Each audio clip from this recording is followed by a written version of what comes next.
موسمیاتی ماہرین کے مطابق آئندہ 5 برسوں میں زمین کا جو درجہ حرارت ہے اس میں 1.5 ڈگری سینٹی گریڈ کا اضافہ ہو جائے گا۔ بڑی خطرناک اور تشویشناک بات ہے، اور ابھی 2-3 دن پہلے ہم نے دیکھا کہ گلگت میں کس طریقے سے سیلاب آیا، گلیشیئر پگھلا، اس کی وجہ سے کتنی وہاں پر جو ہے وہ تباہی ہوئی۔ پاکستان میں بھی موسمیاتی تبدیلیوں کے حوالے سے بہت ساری مشکلات کا سامنا ہے، اور پاکستان جو ہے وہ موسمیاتی تبدیلی کی وجہ سے جو متاثر ہو رہے ہیں ممالک ان میں 8ویں نمبر پر آتا ہے۔ موسمیاتی تبدیلیوں کو جو روکتی ہے چیز وہ ہے جنگلات۔ سندھ میں جنگلات کے حوالے سے کیا کام ہو رہے ہیں، پانی کی وہاں پر قلت کا سامنا کر رہے ہیں لوگ، تو اس حوالے سے کیا کام ہو رہے ہیں، اور کچھ پولیٹیکل بات چیت بھی ظاہر ہے۔ درجہ حرارت کی بات ہو رہی ہے تو سیاسی درجہ حرارت کو بھی مد نظر رکھیں گے، اور ہم بات کرتے ہیں۔ ہمارے ساتھ موجود ہیں آج سندھ کے وزیر جنگلات جناب تیمور تالپور صاحب۔ السلام علیکم تیمور صاحب۔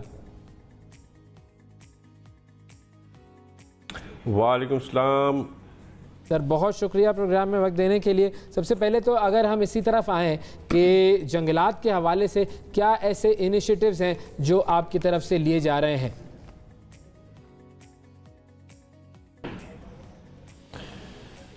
الحمدللہ میں سمجھتا ہوں کہ مجھے فخر ہے اپنے ڈپارٹمنٹ پہ، سندھ حکومت کی ورکنگ پہ، کیونکہ شاید آپ کو بھی پتہ ہوگا کہ Guinness book of world records پہ پلانٹیشن کے حساب سے 3 بار پاکستان کا نام آیا ہے، اور تینوں بار مینگرووز پلانٹیشن ہے جو سندھ حکومت کا پروجیکٹ تھا۔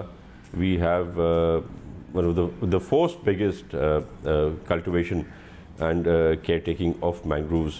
تو ہم اپنا کام بڑا اچھا کریں، اور مجھے اس سے زیادہ بھی خوشی ہوئی جب چند ماہ پہلے وفاقی وزیر جو تھے ہمارے سابق امین صاحب کلائمیٹ چینج کے، پی ٹی آئی ملک امین اسلم صاحب، ان کو مجبوراً یہ اسٹیٹمنٹ دینا پڑا۔ جی انہوں نے یہ اسٹیٹمنٹ دیا تھا، اور انہیں پیپر ورک بھی اپنا وائرل کیا، اس میں انہیں بتایا تھا کہ 10 بلین سونامی جو پروجیکٹ ہے وفاقی حکومت کا، اس میں نمبر 1 پہ سندھ حکومت تھی، اور 38% جو پلانٹیشن ہے پورے پاکستان کی وہ الحمدللہ فارسٹ ڈپارٹمنٹ آف سندھ نے کیا، یعنی کہ they are all everybody else is all behind Sindh. ہم سب کو لیڈ کر رہے ہیں، سارے صوبوں سے ہم آگے چل رہے ہیں، اور کیونکہ اب پاکستان پیپلز پارٹی وفاقی حکومت میں بھی ہے، and we have a very hard working climate change minister Sheikh Rehman صاحبہ جو میرے سے بڑا کلوزلی ورکنگ کر رہی ہیں۔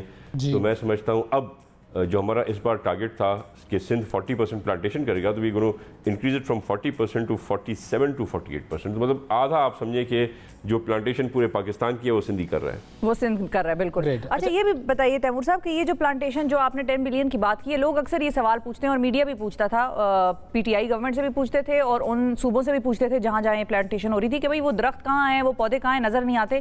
آپ لوگوں سے یہ جاننا چاہوں گی کہ آپ لوگوں کی جو وہ 38% billion tree 10 billion tree tsunami کا جو تحت پلانٹیشن ہوئی تھی، وہ سندھ کے کون کون سے علاقوں میں تھی؟ جو ہمارا میجر بریک تھرو ہے، جو ہمارا پائلٹ پروجیکٹ ہے، وہ مینگرووز کا ہے، جو آپ کا کراچی سے شروع ہوتا ہے پورٹ قاسم سے۔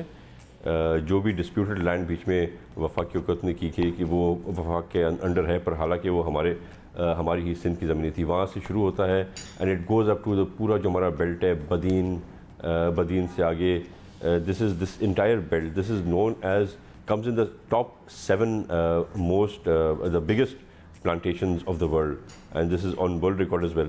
اس کے علاوہ ہمارے جو پروجیکٹس ہیں، we have a distribution of plantation district wise، تو ہر ضلع میں ہم پلانٹیشن کرتے ہیں۔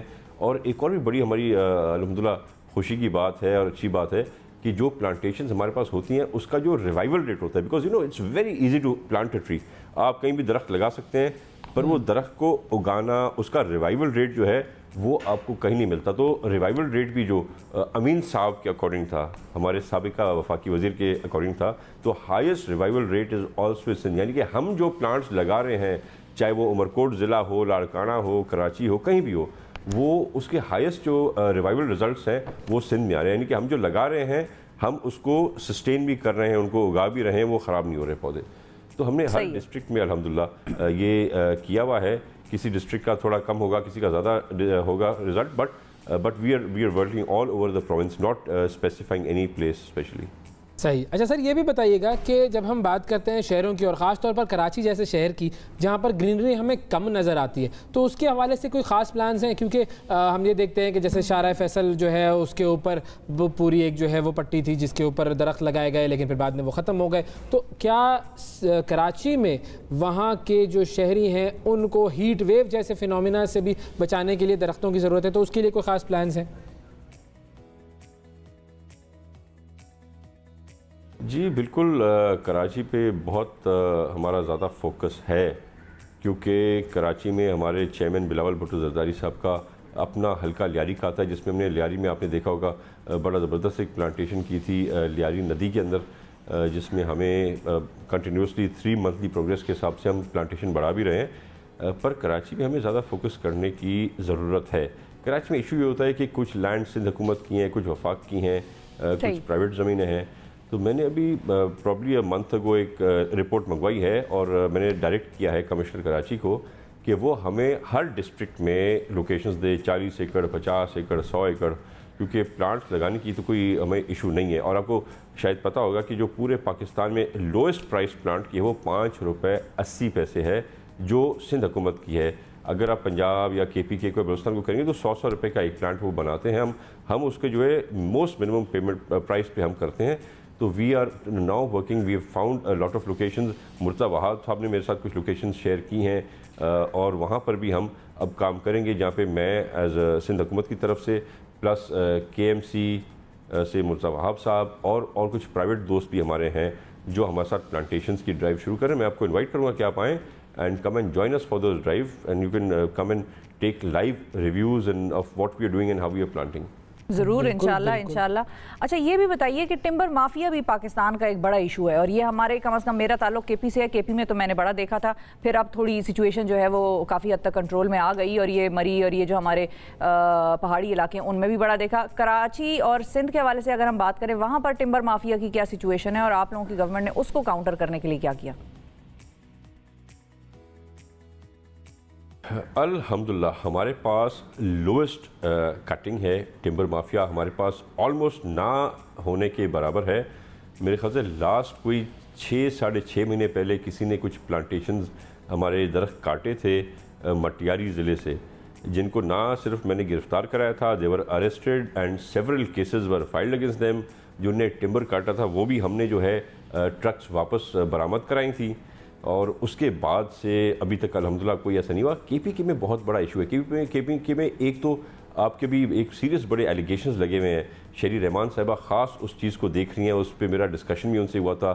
آئی was at her residence few days back. تو وہاں پر بہت زیادہ کرپشن کے ایشوز ہیں، کیسز ہیں. ہم نہیں چاہتے کہ 10 بلین ٹری پروجیکٹ جو ہے جو نیازی کا پروجیکٹ تھا وہ کینسل ہو.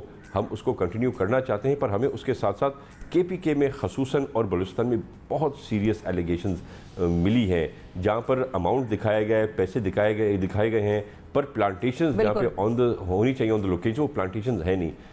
تو timber mafia was also very active in کے پی کے. مجھے نہیں پتا لیٹسٹ اس کی کیا خبر ہے، پر سندھ سے درختوں کا درخت بھی وہاں پر اس علاقے میں بہت زیادہ ہیں. پھر ساتھ افغانستان کا بارڈر لگتا ہے جو کہ یہ بھی ہم نے دیکھا ہے کہ ہماری بارڈر فورس بھی جو ہے وہ بھی مطلب تھوڑے سے لے دے کر کے وہ ٹرکوں کو گزرنے دے دیتے تھے. یہ بھی معاملات ہوئے ہیں، یہ تو میری اپنی آنکھوں کے سامنے. اب تو خیر معاملات بہتر ہیں وہاں پر، لیکن یہی ہے کہ ایز یو سیڈ اگر ایسی کوئی چیز ہے تو آپ ضرور اس کو کاؤنٹر کریں. یہ پروجیکٹ سیبوٹاج نہیں ہونا چاہیے کیونکہ اس سے پاکستان میں بہتری آ رہی ہے اگر ہم کلائمیٹ چینج کے حوالے سے بات کریں. اب ذرا اگر ہم سیاسی درجہ حرارت پر آ جائیں. بالکل سیاسی درجہ حرارت جو ہے اس کے حوالے سے کل آصف زرداری صاحب نے جو ہے وہ بڑی زبردست پریس ٹاک کی اور اس کے اندر انہوں نے الیکشن کے حوالے سے جو بات کی اس حوالے سے کیا کہیں گے سر؟ الیکشن جو ہے وہ ریفارمز کے بعد ہی ہوں گے. الیکٹورل ریفارمز کا خاص طور پر زرداری صاحب نے ذکر کیا. وہ کون سی ایسی میجر ریفارمز ہیں جو کہ ہونی ہیں؟